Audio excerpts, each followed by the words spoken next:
Muito bem, nós estamos aqui para mais um capítulo do Evangelho de Marcos. Marcos, esse evangelho que é preciso, que Marcos mostra as ações de Jesus de forma precisa, não focaliza tanto nos sermões de Jesus, mas sim nas ações. E nós vamos dar continuidade no capítulo 3 de Marcos. Nosso objetivo é gravar capítulo por capítulo do Novo Testamento, para que você tenha um comentário tipo videoteca e possa fazer estudos sobre cada capítulo da Bíblia ou do livro inteiro da Bíblia, como o Evangelho de Marcos. Marcos capítulo 3, nós temos a continuação daquelas discussões que havia com Jesus, do capítulo 2, quando ele perdoa os pecados do paralítico. Eles dizem quem é que pode perdoar pecados senão Deus.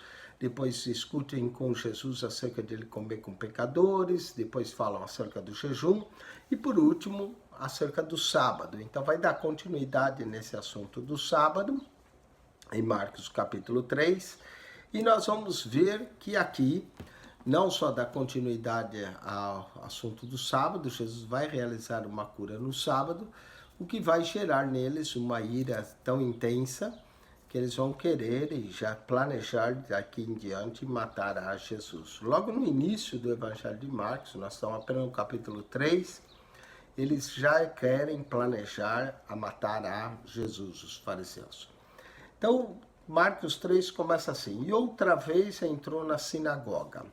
Aqui, a sinagoga provavelmente é a sinagoga de Cafarnaum. Jesus entra a sinagoga de Cafarnaum e a casa de Pedro, fazia seu ministério. A hora ele estava em casa, as multidões afluíam, agora ele entra outra vez na sinagoga. Só o fato dele entrar na sinagoga nos descreve que o dia era sábado, não é? O capítulo 2 termina dizendo que o Filho do Homem até do sábado é Senhor. Aqui ele vai entrar na sinagoga, provavelmente sinagoga de Cafarnaum. Estava ali um homem que tinha uma das mãos mirrada, a mão do homem era encolhida, diferente da relação da outra mão, que era normal e estendida. O homem estava lá na sinagoga. E estavam observando se curaria no sábado para o acusar. Quem está observando nesse caso são os escribas, são os fariseus. Eles começam a procurar em Jesus motivos para poderem acusarem ou discutirem com ele. Eles estão notando se Jesus vai ou não curar no sábado, porque a fama de Jesus é grande. Ele cura muita gente, a sua fama cada vez se espalha mais. E eles estão observando se Jesus ia ou não curar no sábado para acusar. Marcos, então, 3,3 diz: e disse ao homem que tinha a mão mirrada: levanta-te e vem para o meio. Jesus chama o homem estava sentado em algum canto da sinagoga, lá com a sua mãozinha mirrada. Jesus chama e diz: levanta-te e vem para o meio. E agora Jesus vai usar esse homem para ensinar acerca do sábado. E Jesus vai dizer, perguntou-lhes: é lícito no sábado fazer o bem ou fazer o mal? É a pergunta de Jesus. Salvar a vida ou matar?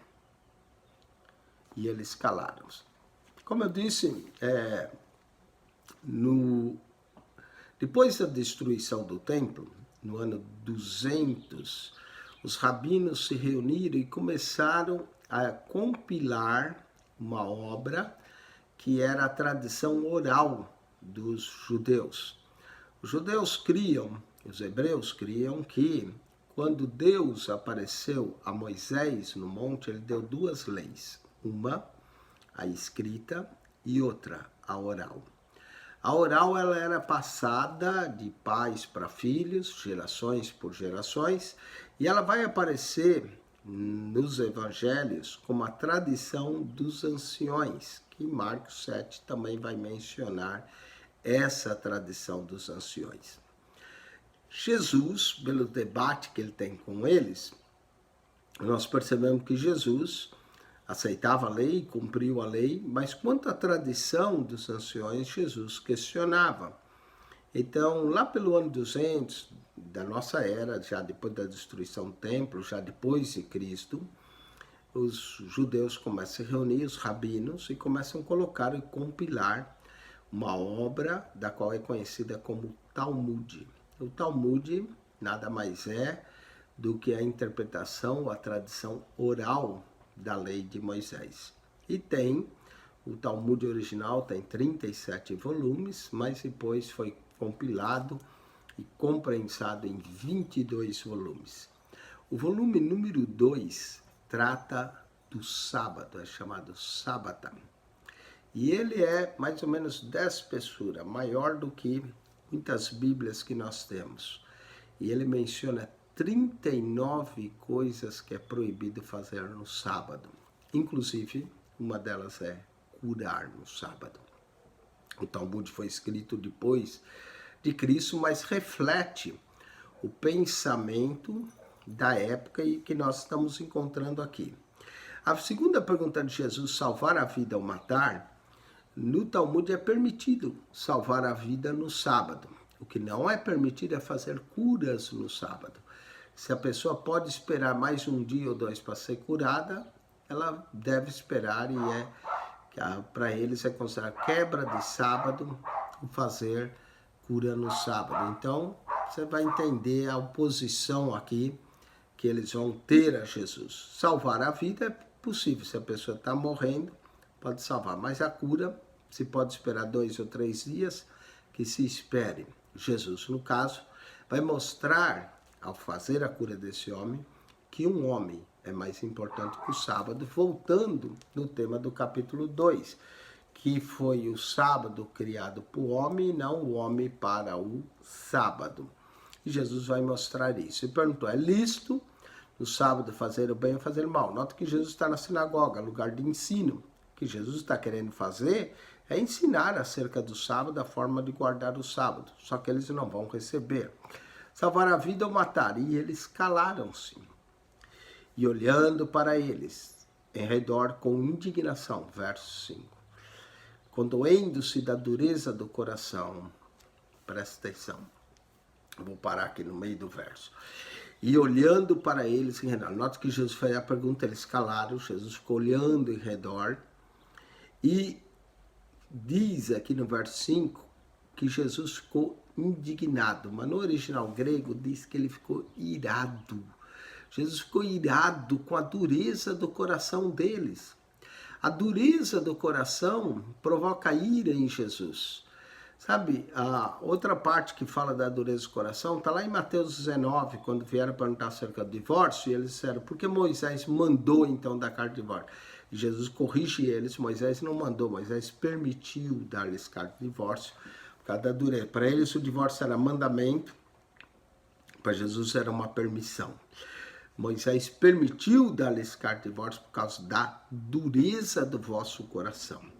Sabe, tem gente que tem um coração duro, um coração rígido com relação a regras, guarda de sábado, não pode fazer isso, não pode fazer aquilo, e se tornam pessoas legalistas, pessoas que estão mais preocupadas com regras do que com a misericórdia, com o amor, com a justiça, e eles ficam só presos a regras. Infelizmente isso acontece também em muitas igrejas, pessoas estão preocupadas mais com regras do que com o bem-estar do próximo, com a salvação do próximo e alcançar vidas para Cristo, infelizmente.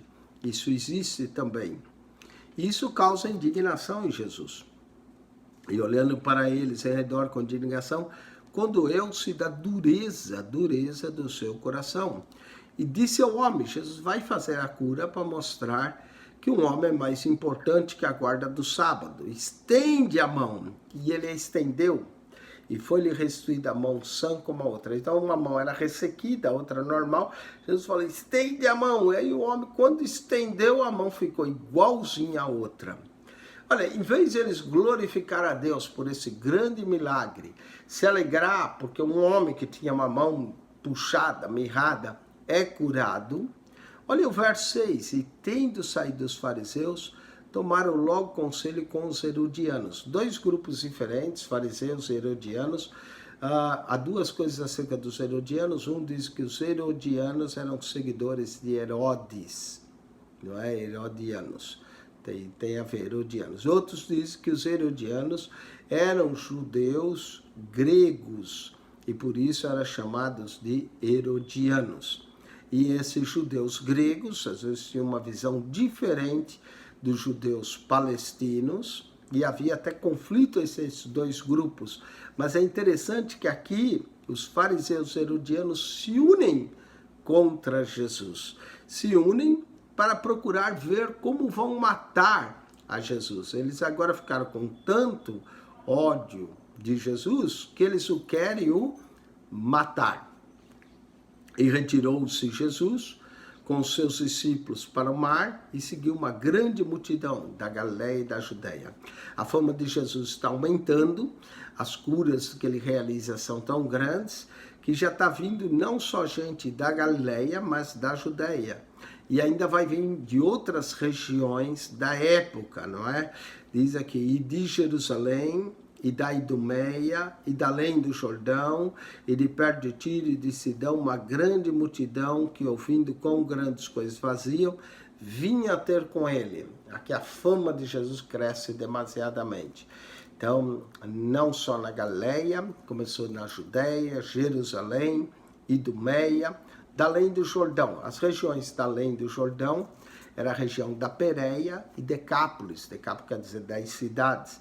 Então, esse da além do Jordão inclui a região da Pérea, a região de Decápolis, que começaram a vir. Né? Do lado de cá do Jordão, tinha Galileia, Samaria e Judeia. Do lado de lá do Jordão era Decápolis, Pérea e Idumeia. Então, note que essas multidões estão vindo. Ao norte havia a Síria, Tiro e Sidom, duas regiões ao norte, aonde vão vir também grande multidão. Imagine só, a multidão vem de Galileia, a multidão da Judeia, a multidão da além do Jordão, da Idumeia. Quer dizer, as multidões vêm de todos os lados por causa das grandes coisas que Jesus fazia. E por causa disso, verso 9, ele disse aos seus discípulos que tivesse sempre pronto um barquinho junto dele. Então, muitas vezes Jesus estava na praia e falou, fique com o barco sempre pronto, se eu precisar entrar no barco e sair da multidão, porque a multidão comprimia, por causa da multidão, para que não comprimisse, tá vendo? Verso 9, ele disse aos discípulos que tivesse sempre pronto um barquinho junto dele, por causa da multidão, para que não o comprimisse. A multidão vinha, comprimia Jesus, porque todos queriam tocar nele. Quem era tocado nele era sarado. E tinha gente que no desespero de tocar em Jesus, se atirava o seu corpo contra Jesus. Não é? Se atirava para tocar e ser curada. E olha o verso 10 diz isso, porque tinha curado a muitos Jesus curava. De tal maneira que todos quanto tinham mal, se arrojavam sobre ele para lhe tocar. As multidões se atiravam contra ele para lhe tocar. Então o ministério de cura de Jesus era algo tremendo, atraía multidões de tudo quanto era gente, quem tocava nele ou em quem ele tocava, ficava curado. Então multidões vinham e se arrojavam contra ele. Então ele disse aos seus discípulos, deixa sempre pronto um barquinho. Não só curas milagrosas aconteciam, nós vamos ver que espíritos imundos saíam. Esse é outro tema de Marcos, o tema de demonologia, o poder de Jesus sobre os espíritos imundos. Já expulsou um espírito imundo de um homem na sinagoga. Agora vinham espíritos imundos, tudo que era lado, pessoas possessas, e eram libertas por Jesus. E os espíritos imundos vinham e prostravam-se diante dele, clamando, dizendo, tu és o Filho de Deus. Essa é a declaração do Evangelho de Marcos, princípio do Evangelho de Jesus Cristo, Filho de Deus. Mas quem reconhece ele mais como Filho de Deus são os próprios espíritos imundos, que entendem e começam a falar, mas Jesus vai mandar que ele se cale. Isso é chamado o segredo de Marcos. Jesus não quer que a sua verdadeira identidade seja conhecida. Então, de alguma forma, os espíritos imundos conhecidos declaram a sua identidade, ele manda que eles se calem para que não revelasse, de fato, quem ele é. Então, Jesus manda, e eles ameaçavam muito para que não manifestassem.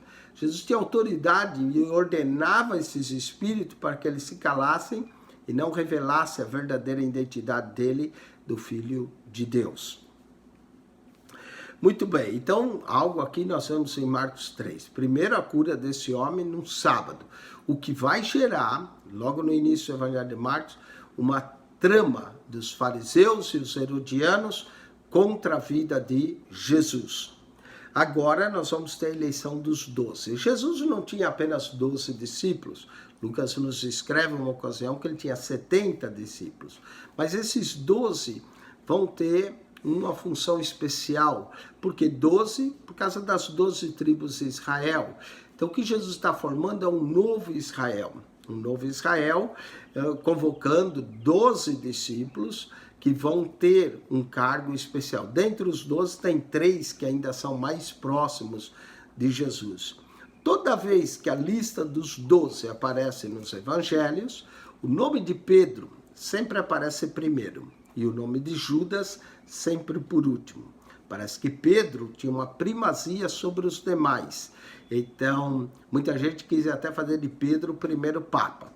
Pedro realmente foi um líder, primeiro, e tinha primazia entre os demais. Mas não quer dizer que ele foi o primeiro papa, como querem fazê-lo, não é? Mas Pedro, de fato, tinha uma preeminência sobre os demais.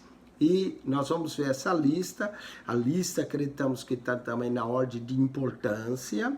Judas vai aparecer por último, que é o que trai, não é? E vai aparecer os 4 primeiros, sempre tem uma proeminência maior do que os demais. Então vamos lá, vamos ver a lista. Antes de escolher os 12, Jesus vai subir a um monte. Essa subida de Jesus ao monte lembra também Moisés subindo ao monte de Deus para receber os mandamentos de Deus. Diz assim o capítulo 3, verso 13. E subiu ao monte e chamou para si os que ele quis. Quer dizer, Jesus tinha vários, ele escolhe para ele o que ele quis. E vieram a ele. E nomeou 12. Vamos ver, de acordo com Marcos, a razão que Jesus nomeia 12. Diz aqui, para que estivessem com ele. Então, esses 12 iriam estar com Jesus aonde ele fosse. Eles teriam, outros iam e vinham como discípulos, mas esses 12 iam estar com ele. Nós temos outros discípulos de Jesus, como José de Arimateia, que vai pedir o corpo de Jesus quando Jesus morre na cruz para Pilatos. Mas esses 12, né, estariam com ele. Tem outro discípulo de Jesus que cedeu a ele o cenáculo para que ele pudesse fazer a Páscoa com os seus discípulos. Mas, porém, esses 12 iam estar com ele e os mandasse a pregar. Eles seriam 12 pregadores, 12 ministros de Jesus, 12 ministros desse novo reino, o reino de Deus, que era composto desses 12 ministros que representavam as 12 tribos de Israel. Para que tivesse poder, eles iam também ter poder de curar os enfermos. O mesmo poder que Jesus tinha de curar, Jesus agora designa 12, quer dizer, está multiplicando-se nos 12, para que eles também tivessem poder de curar as enfermidades e expulsar os demônios. Quem nos dá poder para curar os enfermos é Jesus. Por isso que no Evangelho de Marcos diz, esses sinais seguirão os que crerem. Em meu nome, no nome de Jesus, expulsarão os demônios. Os representantes de Jesus, quando levam o Evangelho sempre chega acompanhado de poder, demônios são expulsos, porque a nossa luta, como Paulo disse, não é contra a carne e o sangue, mas contra as potestades. E os demônios, que são espíritos invisíveis, eles molestam as pessoas. Tem muita gente que faz coisa que nem ele entende, por causa das ações dos demônios que tentam molestar as pessoas. Então, há lugares que o demônio tem que ser expulso primeiro. Por isso que Jesus dá autoridade para que eles expulsem o demônio e cure as enfermidades. Então, esses 12 teriam esse poder de curar, estariam sempre com Jesus, seriam seus companheiros, estariam pregando, teriam poder de curar os enfermos, expulsar os demônios. A pregação do Evangelho deve ser seguida de sinais e maravilhas. Vamos para a lista dos 12. Tiago, verso 16. Simão, a quem pôs o nome de Pedro. Simão aparece primeiro. Simão, a quem pôs o nome de Pedro. Então, podemos dizer Pedro. Tiago, filho de Zebedeu, e João. Esses três primeiros, eles aparecem assim nessa lista, e eles eram mais importantes. Muitas vezes estavam Pedro, Tiago e João, os três juntos. Né? E agora André, que é irmão de Simão, apareceu em quarto lugar. Então nós temos Pedro, Tiago, filho de Zebedeu, João, que era irmão de Tiago, os quais pôs o nome de Boanerges. O que significa Boanerges? Marcos nos explica. Boanerges significa filhos do trovão. Então Tiago e João receberam uma designação de Jesus chamada filhos do trovão. Eles eram impetuosos, eles eram discípulos com bastante ímpetos, inclusive Tiago e João, numa ocasião em Lucas 9, quando os samaritanos não quiseram receber Jesus, eles falaram: Senhor, quer que roguemos que desça fogo do céu e os consuma? E Jesus teve que repreender, dizendo: que espíritos são vocês? Eu não vim condenar os homens, mas vim trazer a salvação para eles. Então, o que nós vemos? Que esses dois, Tiago e João, tinham um espírito bem impetuoso. Tiago vai acabar morrendo como primeiro dos apóstolos, não o primeiro mártir foi Estevão em Atos 7, mas Tiago e Pedro, que andavam também juntos, não é? Tiago é preso junto com Pedro e Tiago é decapitado, o primeiro dos apóstolos a morrer. João foi o último. João mais tarde se transforma no apóstolo do amor, mostrando a condição de Jesus para transformar-nos. Podemos ter um temperamento impetuoso, ser como Tiago e João, filhos do trovão, e de repente o Senhor nos transformar, não é? Então, Simão, a qual pôs o nome Pedro, Tiago, João, verso 18. André, Felipe, Bartolomeu. Bartolomeu, parece que como Bartolomeu, no aramaico, bar quer dizer filho, Ptolomeu, então Bartolomeu é filho de Ptolomeu. O nome dele em João, primeiro capítulo, é Natanael. Né? Você não vai ver a lista Natanael, mas Natanael é Bartolomeu. Porque Bartolomeu e Natanael é a mesma pessoa. André, Felipe, Bartolomeu, Mateus. Mateus, que nós vamos chamar de Mateus no capítulo 2, quando Jesus chama a Levi, filho de Alfeu, que é Mateus, Jesus que lhe deu o nome de Mateus. Mateus significa fazer discípulos, vem de Matateias, que é discípulo. Então, Jesus trocou o nome Levi para Mateus, que é fazer discípulos. Tomé e Tiago, filho de Alfeu. Esse outro Tiago aqui, parece que ele é irmão de Levi ou de Mateus, porque Levi é filho de Alfeu, esse Tiago também é filho de Alfeu. Então, nós temos no grupo dos discípulos, nós temos, vamos dizer, três pares de irmãos. Nós temos Pedro e André, Tiago e João, Mateus e Tiago. São seis, eles são irmãos, né? Pedro e André são irmãos, Tiago e João são irmãos, Mateus e Tiago, filho de Alfeu, também são irmãos. Tadeu, isso aqui chama Judas Tadeu, Simão, o Zelote, na minha tradução do Zelote, algumas bíblias vai dizer Simão Cananita, que quer dizer cananeu. Zelote pertencia a um grupo de judeus que tentavam libertar os judeus da opressão de Roma pela espada. Simão o Zelote e Judas Iscariotes que o traiu. Então, voltando na lista dos 12, nós temos Pedro, Tiago, João, André, Felipe, Bartolomeu, Mateus, Tomé, Tiago, filho de Alfeu, Tadeu, Simão, o Zelote e Judas Iscariotes que o traiu, vendeu a Jesus por 30 moedas de prata. Mas note que mesmo Judas foi-lhe dado poder para pregar, poder para curar enfermos. Judas andou. Judas é interessante, ele é o único que tem dois nomes, provavelmente em uma posição mais privilegiada, assim, não entre os 12, mas sim entre a comunidade judaica. Normalmente naquela época quando alguém tinha dois nomes porque vinha de nobreza, pode ser que Judas era mais nobre. De acordo com alguns estudos dizem que Judas era da Judéia, é o único discípulo de Jesus da Judéia, a maioria, os outros 11 eram da Galileia, do norte. E Judas, por essa posição proeminente dele, de nobreza, ele vai ocupar o cargo de tesoureiro, mas a proeminência no sentido de nobreza que Judas tinha, mas foi quem traiu a Jesus. Continuando, então, Marcos 3, verso 20, e foram para uma casa, provavelmente a casa de Pedro, e afluiu outra vez a multidão, de tal maneira que nem sequer podiam comer pão. Note que a multidão vinha, Jesus já tinha pedido para pôr um barco para que ele pudesse sair, caso a multidão comprimisse, agora não podiam nem comer pão. Claro que essa fama de Jesus vai se espalhar e vai chegar aos ouvidos dos parentes de Jesus. Os parentes, aqui no verso 21, são os parentes que vão aparecer no verso 31. Quem são? Os irmãos e a mãe de Jesus. Não menciona José, porque provavelmente o José já havia falecido, não é? Nós não temos menção de José nos evangelhos sinópticos, a não ser no nascimento de Jesus e quando Jesus tinha 12 anos. Depois não menciona mais José, o que nos dá a entender que quando Jesus iniciou o seu ministério, provavelmente José já havia falecido.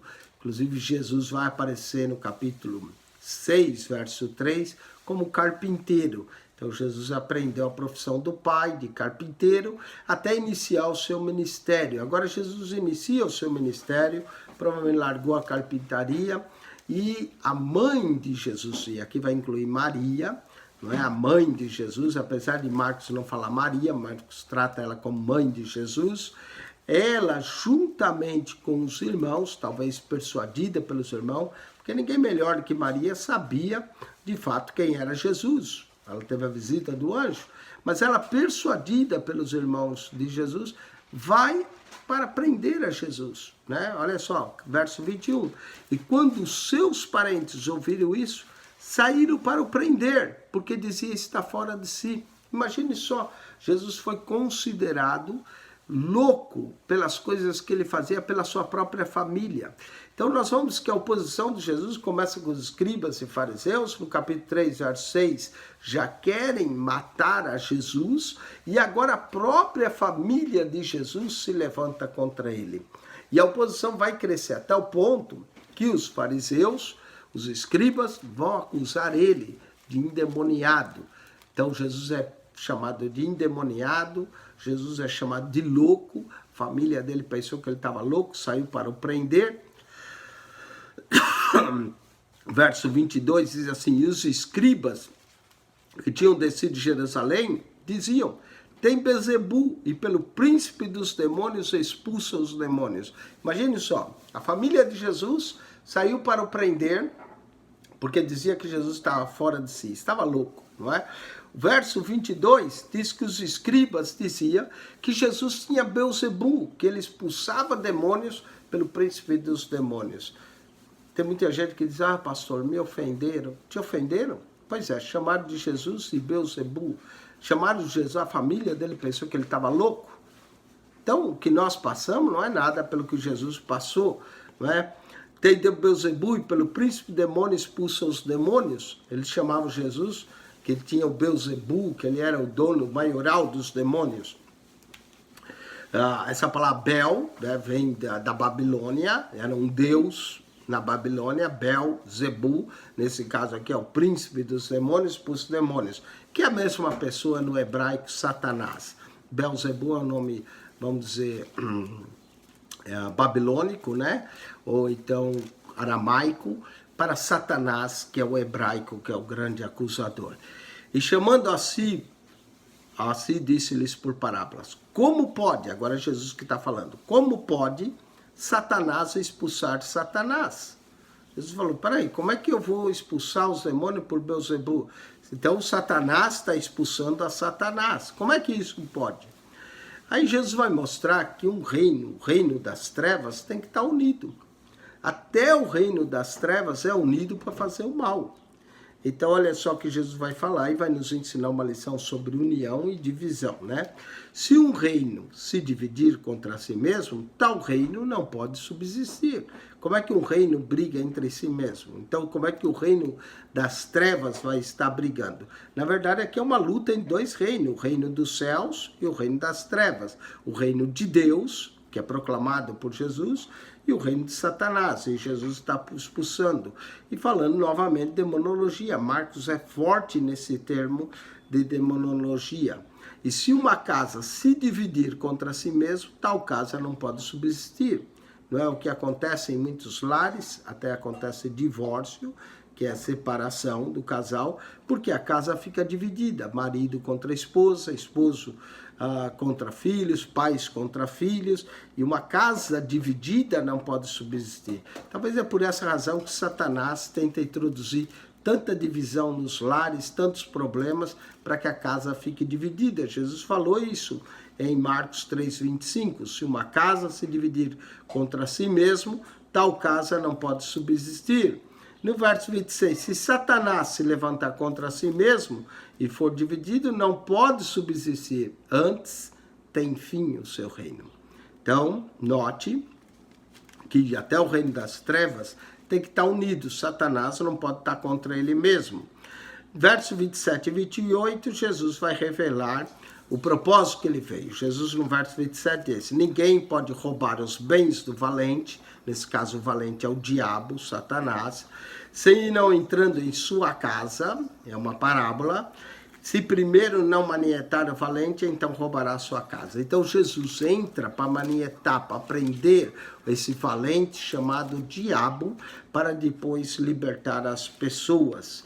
Na verdade vos digo, presta atenção agora no que Jesus está dizendo, na verdade vos digo que todos os pecados serão perdoados ao Filho dos Homens, e toda sorte de blasfêmia com que blasfemarem. Então, todo pecado será perdoado, toda sorte de blasfêmia. Mas aí Jesus diz: qualquer, porém, que blasfemar contra o Espírito Santo, nunca obterá perdão, mas será réu do eterno juízo. Olha só que coisa interessante. O único pecado que não tem perdão é a blasfêmia contra o Espírito Santo. Os outros pecados, né, a pessoa cometeu adultério, roubou, se arrependeu sinceramente, Deus pode perdoar. Mas a blasfêmia contra o Espírito Santo não tem perdão. Então vamos atentar o que é blasfêmia contra o Espírito Santo. Olhando o contexto, blasfêmia contra o Espírito Santo é ver que uma obra é de Deus, uma expulsou demônios ou profetizou, foi pelo Espírito de Deus, e alguém sem conhecimento, sem entendimento, diz: isso aí é do diabo. Então, chamar uma obra do Espírito Santo do diabo pode estar ocorrendo na blasfêmia contra o Espírito Santo. Por isso, se você não sabe se é de Deus ou não, é melhor ficar calado do que você abrir sua boca e falar e cometer o risco de estar cometendo uma blasfêmia. É simples, se é de Deus, permanece, se não é, Deus vai se desfazer. Nós não temos que estar julgando, principalmente se não temos o discernimento do Espírito. Para dizer se é de Deus ou não, é preciso ter um discernimento do Espírito, que é um dom de Deus. Agora tem gente que abre a boca, o outro lá profetiza, falou pelo diabo, o outro falou disso. Cuidado, e se é Deus falando? Você pode estar cometendo a blasfêmia. E blasfêmia está subentendido o que é blasfêmia. Qualquer, porém, que blasfemar contra o Espírito Santo nunca obterá perdão, mas será réu do eterno juízo. Eterno juízo. Jesus fala, nós temos 5 elementos de juízo, tanto em Mateus quanto Marcos, né? Fogo eterno, juízo eterno, pecado eterno, tormento eterno, vida eterna, é o oposto disso, né? Então, Jesus diz aqui, será réu do eterno juízo. E o verso 30 nos diz isso, porque diziam, tem espírito imundo. Então, o que é a blasfêmia? O que consiste no pecado da blasfêmia? No caso aqui, olhando o contexto, Jesus expulsava demônio pelo Espírito de Deus, ou pelo poder de Deus, ou pelo dedo de Deus, como tem uma outra evangelho que diz o dedo de Deus. Jesus expulsava e eles diziam que Jesus expulsava pelo Beelzebul. Então, o que é a blasfêmia? Blasfêmia é uma obra que é feita pelo Espírito Santo e a gente dizer que é do diabo. Então tome cuidado para não cometer esse pecado, porque não há perdão, como Jesus disse, nunca obterá perdão. O Espírito Santo convence o homem que blasfema contra o Espírito Santo vai obter perdão como? Então chegaram, veja aqui o verso 21, 3:21 diz que seus parentes saíram para o prender. Aí no verso 31 diz, chegaram então seus irmãos, sua mãe. Não menciona o nome Maria, da mãe, mas ela foi junto com os irmãos de Jesus para o prender, porque diziam que ele estava fora de si. Imagine só Maria, estimulada pelos irmãos de Jesus, vai... Eu chamo esse dia o dia que Maria ficou incrédula. A mãe chega lá e, estando de fora, mandaram chamar. Por causa da multidão, não tinha como chegar a Jesus. Então falaram, chama ele aí para ele vir aqui fora. Mas a intenção deles era o prender. E Jesus sabia disso, porque Jesus conhecia o que ia nos pensamentos, nos corações. E a multidão que estava sentada ao redor dele, disseram, eis que tua mãe e teus irmãos se procuram e estão lá fora. Estão lá fora querendo o prender. Jesus já sabia, não é? E ele respondeu dizendo, e aqui Jesus vai ensinar a sua verdadeira família. Quem é minha mãe? E é meus irmãos? E aí, olhando ao redor, para os que estavam sentados junto dele, eis aqui minha mãe e meus irmãos. E olha que lição. Porque qualquer que fizer a vontade de Deus, esse é meu irmão, e minha irmã e minha mãe. Aqui nós aprendemos uma outra lição. Nós somos duas famílias. Uma família, que é a nossa família terrena, de sangue, a quem nós devemos honrar, porque a Bíblia diz, honra teu pai e tua mãe, para que se prolongue seus dias sobre a terra. Mas existe uma outra família, uma família espiritual. A família a qual nós iremos morar no céu. Nossos irmãos em Cristo Jesus. Aonde... Lá já não há pai, nem mãe, nem marido, nem esposa. Note que o casamento é até que a morte os separe. Então lá no céu, sua mãe não continua sendo sua mãe, seu pai não continua sendo seu pai. Lá no céu nós seremos todos irmãos com um único pai, Deus Pai. Deus Pai é o nosso único pai nos céus. Então nos céus não há marido e mulher, não há pai e mãe. É o que Jesus ensina aqui. E isso já começa na terra. Ele diz, quem é minha mãe? Quem são meus irmãos? Ou apontou aos redor dele e disse, eis aqui é minha mãe, meus irmãos.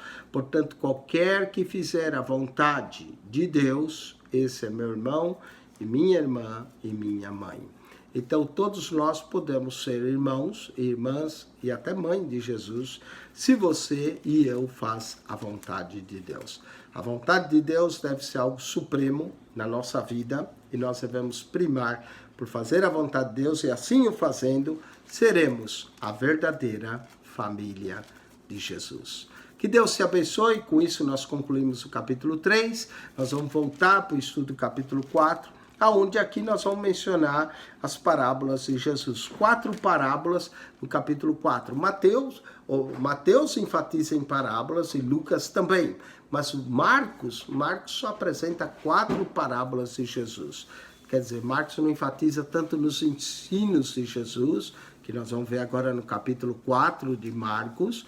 O que Marcos enfatiza é nas ações, nos milagres, no poder de Jesus sobre os espíritos imundos, sobre as enfermidades e a oposição que Jesus sofre por causa disso. Então, continue nos seguindo nesse canal do YouTube, aprendendo mais e mais o Evangelho de Marcos. Quem esteve convosco para mais esse programa foi o pastor Eugênio Piacentini. Que a graça de nosso Senhor Jesus seja contigo. O amor de Deus, nosso Pai, e a comunhão do Espírito Santo. Assista os nossos outros programas, assista a introdução do Evangelho de Marcos, Marcos 1, Marcos 2, esse programa que você já viu, Marcos 3. Pode também assistir todo o comentário de Mateus e assista também os programas que nós faremos, 4, 5, e assim estude o Evangelho de Marcos. Que Deus te abençoe, no nome santo de Jesus. Amém.